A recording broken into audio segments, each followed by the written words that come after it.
בטורה תפסנו הרבה ערבים, אספנו אותם. גומו, קומו, הם קמו, הרג את כולם. הכפר נמחק. שאכן אמרו שהיה טבח. What happened here wasn't only pushing away the Palestinians from their village. What happened here is that they did not let the Palestinians go away just like this.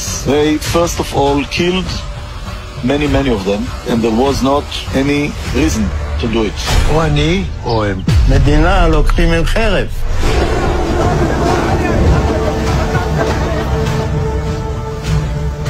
המדינה מתשווה. כמה אתה חושב אנשים הרגת ככה? לא ספרתי. אני לא יכול לדעת בחיי. היה לי מקלע עם 250 כדורים. תראה, יריתי, נלחמתי כולם. אני לא יכול לספור. הרגנו בהם, בלי נקיפת מצפון. מצב נוראי, התעללו בהם ולקחו להם את איברי המין ותקעו להם בפיות. אחד אנס שם איזה ילדה בת 16, משהו כזה. היו חבר'ה שלקחו את הלוויורים ורדפו אחרי חבר'ה ושרפו אותם. זה היה משהו זוועתי וזה אסור לספר, אני לא אדבר על זה, כי זה יכול להיות סקנדל שלם בעניין הזה.